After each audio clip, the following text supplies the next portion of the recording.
کامیاب زندگی کے لیے مطالعہ کرنا۔ ایک مشہور قول ہے، آپ کو اس حقیقت کا شعور ہونا چاہیے کہ جب سے دنیا بنی ہے وحشی نسلوں کو چھوڑ کر دنیا پر کتابوں نے حکمرانی کی ہے۔ مطالعے کی عادت انسان کے لیے کامیابی کے سفر میں ایندھن کا کام کرتی ہے۔ اچھی کتابوں کا مطالعہ انسان میں نئی روح پونک دیتا ہے۔ انسان کی سوچ اور زندگی گزارنے کے انداز اس مطالعے سے یکسر بدل جاتے ہیں۔ بہترین اور معیاری کتابیں انسان کی تعمیر و تشکیل اور تربیت میں اہم کردار ادا کرتی ہیں۔ انسان اپنے آپ کو اور اپنی صلاحیتوں کو جانے بغیر کامیابی کا تصور بھی نہیں کر سکتا۔ مطالعے کی عادت انسان کو اس کی صلاحیتوں سے روشناس کرواتی ہے اور اسے زندگی میں مقصد فراہم کرتی ہے۔ کتابوں میں دلچسپی اور مطالعے کی یہ عادت اپنے آپ میں کسی بھی انسان کو کامیابی سے ہمکنار کرنے کی طاقت رکھتی ہے۔ انسان کی شخصیت میں نکھار اور کشش اس مطالعے کی ہی مدد سے آتی ہے۔ آپ دنیا کی تاریخ اٹھا کر دیکھ لیں، آپ کو کامیاب افراد کی ایک لمبی فہرست ملے گی، اور اس فہرست میں ان تمام کامیاب افراد کی مشترکہ خوبی مطالعے سے لگاؤ واضح طور پر نظر آئے گی۔ دنیا کا ہر کامیاب، بااثر اور امیر انسان ہمیشہ سے کتابیں پڑھنے کا شوقین رہا۔ Bill Gates, Warren Buffett, Mark Zuckerberg,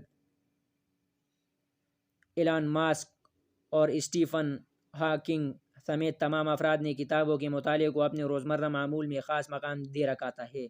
Bill Gates, جو کہ سالوں سے دنیا کی امراء کی فہرست میں اولین نمبر پر ہے، اس کا کہنا ہے کہ زندگی میں کامیابی کی ایک بڑی وجہ مطالعے کی عادت ہے۔ اس کے علاوہ بل گیٹس کہتا ہے کہ وہ سال میں بآسانی 50 بہترین کتابوں کا مطالعہ کرنے کا عادی ہے۔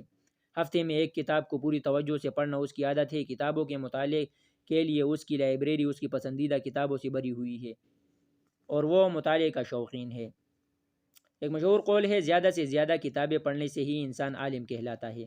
آج کے اس افراتفری کے دور میں کتابیں پڑھنے کا رواج ختم ہوتا جا رہا ہے، اور شاید یہی وجہ ہے کہ آج ہمارے ہاں کامیابی پر بات کرنے والے تو ہزاروں افراد موجود ہیں، مگر حقیقتاً کامیابی چند افراد کو ہی نصیب ہوتی ہے۔ آپ شاید یہ سن کر حیران ہوں گے کہ ایک مطالعے کی عادت انسان کو جسمانی اور ذہنی طور پر بھی تندرست رکھنے میں مفید ثابت ہوتی ہے۔ طبی ماہرین اس عادت کو طویل عمر کا راز مانتے ہیں۔ وارن بفٹ، دنیا کی سب سے بڑی ملٹی نیشنل کمپنی تشکیل دینے والی 20ویں صدی کے کامیاب ترین سرمایہ کار، انسان دوست شخصیت کے حامل، بااثر ترین افراد اور دنیا کے امیر ترین اشخاص میں سے ایک ہے۔ لیکن آپ جناب ہمیشہ سے ایسے نہیں تھے۔ ایک چھوٹے سے گاؤں میں آنکھ کھلنے والے اسکول بریک میں بچوں میں ٹافیاں اور بسکٹ فروخت کرنے والا بچہ بڑا ہو کر دنیا کا کامیاب سرمایہ کار اور امیر ترین آدمی بن گیا۔ وہ کہتے ہیں کہ اپنی کامیابی کا ذکر کرتے ہوئے دو اہم باتوں کا ذکر کرتے ہیں۔ ایک یہ کہ آپ بتاتے ہیں کہ یہ کبھی نہ سوچیں کہ لوگ آپ کے بارے میں کیا سوچیں گے، کیونکہ اگر آپ یہ سوچنے لگیں گے کہ لوگ کیا سوچیں گے اور کیا کہتے ہیں تو آپ کامیابی کے کئی اصول نظر انداز کر دیں گے۔ میں نے اپنے کاروبار میں ہمیشہ سرمایہ کاری کے اصولوں پر توجہ مرکوز رکھی۔ انسان اگر دوسروں کی سوچ اور فکر میں گلتا رہے گا تو آزادی سے اپنے اصولوں پر عمل نہیں کر سکے گا، اور سوچ کی یہ قید ہمیشہ اس پر حاوی رہتی ہے۔ دوسری چیز جو کہ وہ کہتے ہیں اکثر باتوں سے نمایاں ہوتی ہے، وہ ان کا مطالعے کے لیے شوق ہے۔ وہ اپنے دن کے 5 سے 6 گھنٹے مطالعے میں ضرور صرف کرتے ہیں۔ اس دوران وہ 5 اخبارات اور کارپوریٹر رپورٹس کے 500 صفحات پڑھتے ہیں۔